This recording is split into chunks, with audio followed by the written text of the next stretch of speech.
러시아는 여전히 소련이었던 시기를 그리워하는 것일까요? 러시아를 예전처럼 다시 부흥시키고 싶었던 것인지 우크라이나에 대해 과한 집착을 보이기도 했는데요. 그리고 이런 야망을 실현시키고자 한 것인지 우크라이나의 크림반도를 강제로 러시아로 병합시키는 행보를 보였습니다.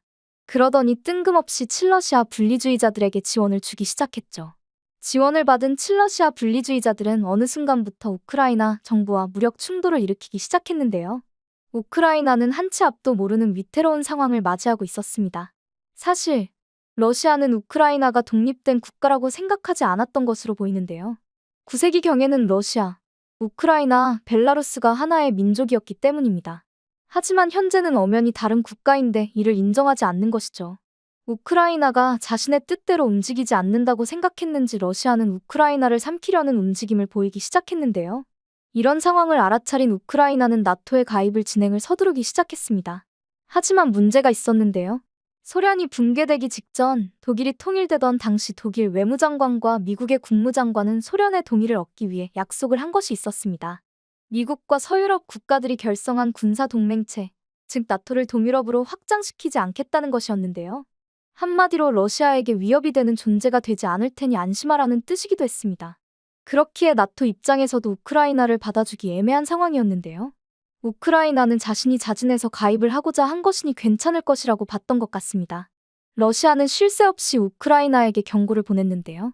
긴장감이 고조된 가운데 러시아는 모두의 예상을 뛰어넘는 행동을 보이며 전 세계를 경악하게 만들었습니다. 바로 우크라이나를 침공한 것이죠. 러시아는 침공 당시 특수군사작전이라고 부르며 우크라이나의 탈나치화를 명분으로 삼았는데요.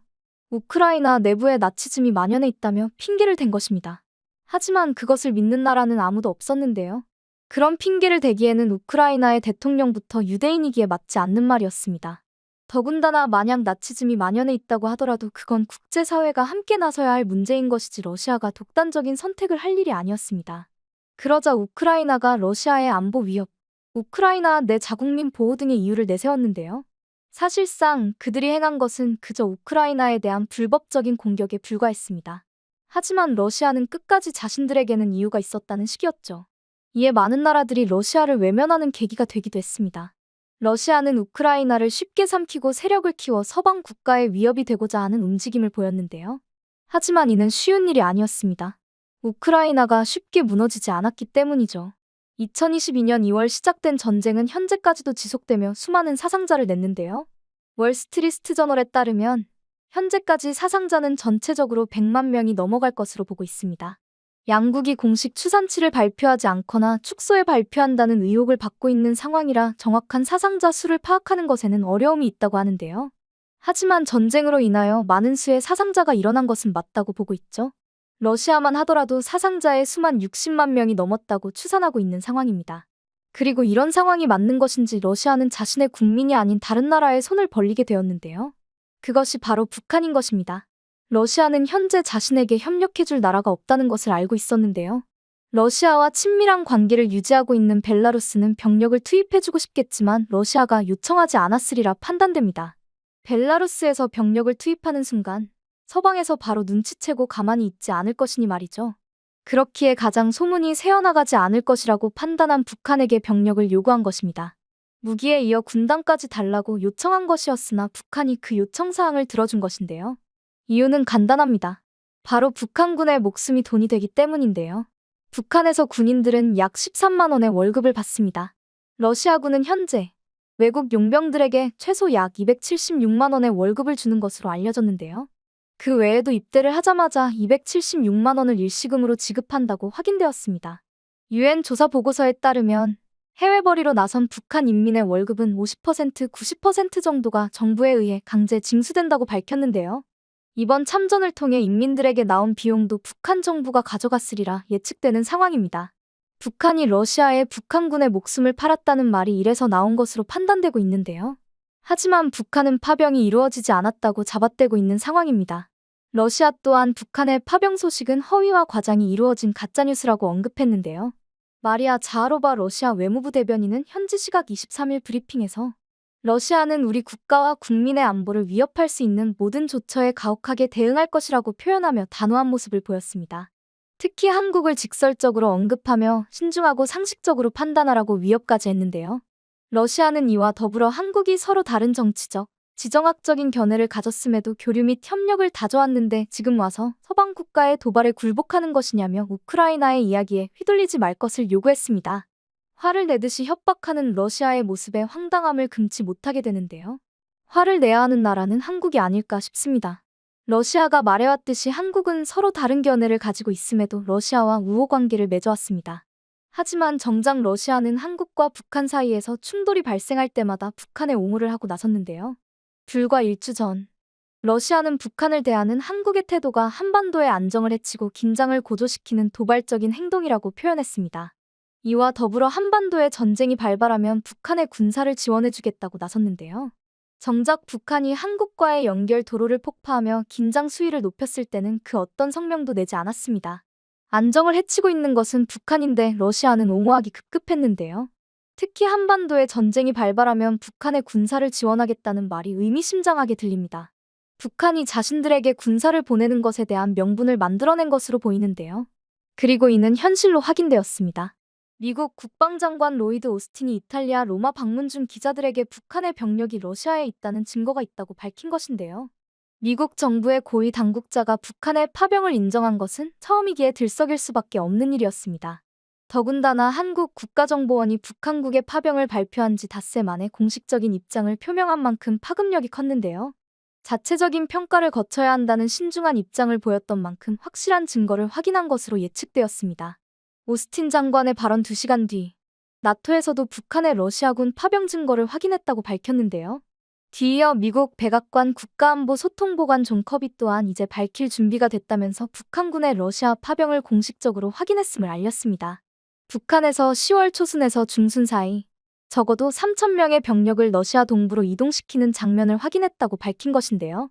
해당 병력은 현재 훈련소 3곳에서 기본 전투 훈련을 받고 있다고 덧붙였습니다. 이들은 훈련을 마치고 난 후에는 서부로 이동해 우크라이나군과 교전할 수 있으며 이런 사태가 벌어질 경우 북한군은 우크라이나의 정당한 표적이 될 것이라고 경고하기도 했는데요. 이렇게 북한의 파병 소식이 확실시되고 있는 상황에 나토가 한국에 적극적인 무기 지원을 요청할 가능성이 대두되고 있습니다. 나토는 지금껏 살상무기 지원을 둘러싼 한국의 민감한 여론을 고려하여 직접적인 요청을 자제해왔었는데요. 북한의 러시아 파병으로 인하여 상황이 뒤집힌 것으로 보입니다. 더군다나 한국의 무기는 다른 나라와 비교하여도 우수성이 손색이 없을 정도인데요. 끊임없이 한국 무기를 원하는 나라가 많아지는 것만 보더라도 한국 방산산업의 파급력을 알 수 있을 듯합니다. 그 외에도 현재 북한의 파병으로 인하여 많은 여론이 바뀌고 있는 상황입니다. 유럽의 맞파병론도 다시 고개를 들고 있어 유럽국에서도 우크라이나를 지원하는 파병단이 꾸려질 가능성이 커지고 있는데요. 이로 인하여 전쟁이 더 길어질 것이라 예측되는 상황입니다. 이런 상황 속 북한에서 들려온 소식 또한 참혹했습니다. 파병된 군인의 가족을 효과적으로 통제하겠다는 명목으로 집단 이주시켰으며 격리 조치를 하고 있는 상황인데요. 북한 내에서는 전혀 파병 소식을 전한 바가 없기에 북한 입장에서는 당황스러움을 금치 못하는 것으로 알려졌습니다. 대북 확성 방송을 들은 북한 인민들 사이에서 소문이 나 결국 북한 곳곳에 널리 퍼진 것으로 보이는데요. 이에 군인 아들을 둔 부모들은 오열 및 실신을 하며 아들을 돌려달라며 애원하는 모습이 가득하다고 합니다. 이에 소문이 더 퍼져나가기 전 관리하는 차원으로 군인들의 가족들을 집단 이주시켰던 것으로 전문가들은 예측하고 있었는데요. 하지만 고작 소문 때문에 군인들의 가족을 격리 조치를 시킨 것은 아니라고 판단됩니다. 격리 조치 이면에는 탈영 군인들이 원인이지 않을까 싶은데요. 파병 소식과 함께 아직 제대로 투입되지는 않았지만 군인들 중에는 이미 겁을 먹고 탈영하고 있다는 소식이 들리기 시작했습니다. 러시아 매체에 의하면 러시아에서 18명에 달하는 북한군이 탈영을 했다고 알려졌는데요. 그들은 러시아군에서 식사를 제대로 챙겨주지 않았으며 정확한 명령 하달도 되지 않아 탈영이 아니라 부대를 찾아 숲속을 헤맨 것이라는 변명을 한 상황이라고 하죠. 진실이 뭐가 되었든 간에 북한 입장에서는 난감할 수밖에 없었는데요. 미리 보내놨던 군단이 북한이 제일 자랑스럽게 여기는 북한 최정예 특수부대인 11군단이기 때문입니다. 그리고 만에 하나 정말 탈영을 한 것이라면 북한의 얼굴에 먹칠을 한 것이나 다름없었던 것인데요. 러시아 입장에서도 한 명이 아니라 단체로 탈영을 시도했다는 것은 전체적으로 사기를 떨어뜨리는 행동이라 여겼을 겁니다. 그렇기에 북한을 압박했을 것이라 생각되는데요. 자신들이 돈을 줬는데 탈영을 하는 것이 말이 안 된다고 생각했을 테니 말이죠. 이에 북한이 해결책으로 내놓은 것이 바로 가족들을 인질로 삼는 것이었던 것으로 보입니다. 그리고 파병 가족을 통제하기 위함이 아닌 파병 군인을 통제하기 위해 격리 조치를 한 것으로 판단되죠. 자신이 탈영하게 된다면 남은 가족들의 삶이 얼마나 피폐해질 것인지는 그들이 훨씬 잘 알 터였습니다. 그렇기에 죽는 한이 있어도 탈영은 하지 않을 것이라고 판단한 것인데요. 만에 하나 탈영에 성공한다고 쳐도 가족을 한 번쯤은 찾아올 가능성이 있으니 어떤 측면에서 봐도 가족들을 인질로 데리고 있는 것이 가장 효율적이었던 것입니다. 원래부터 북한은 이런 수법을 잘 활용했는데요. 해외로 외화벌이를 시키기 위해 인민을 보낼 때에도 가족들은 북한의 인질로 잡아두었습니다. 만약 미혼자를 보낼 경우에는 어떻게든 결혼을 시켜 가족들을 두고 떠나게 했는데요. 심지어 가족을 데려갈 수 있게 된다고 하더라도 자녀 중 한 명은 북한에 남겨야만 했습니다. 고위층 입장에서는 북한 인민이 한 명이라도 빠지게 되면 돈벌이가 줄어들기 때문인 것으로 확인되는데요. 그들의 입장에서는 인민이 사람이 아니라 도구로 보이는 듯합니다. 그렇기에 이번 격리 조치도 사실은 인질을 잡고 있는 것이라 생각하면 될 듯한데요. 북한뿐만 아니라 러시아, 벨라루스까지 북한군은 파병을 보내지 않았다고 표현하고 있지만 이런 행동 자체가 러시아에 파병을 보낸 증거로밖에 보이지 않고 있습니다. 더군다나 북한군의 모습이 찍힌 영상들이 인터넷에 점차 공개되고 있는 상황인데요.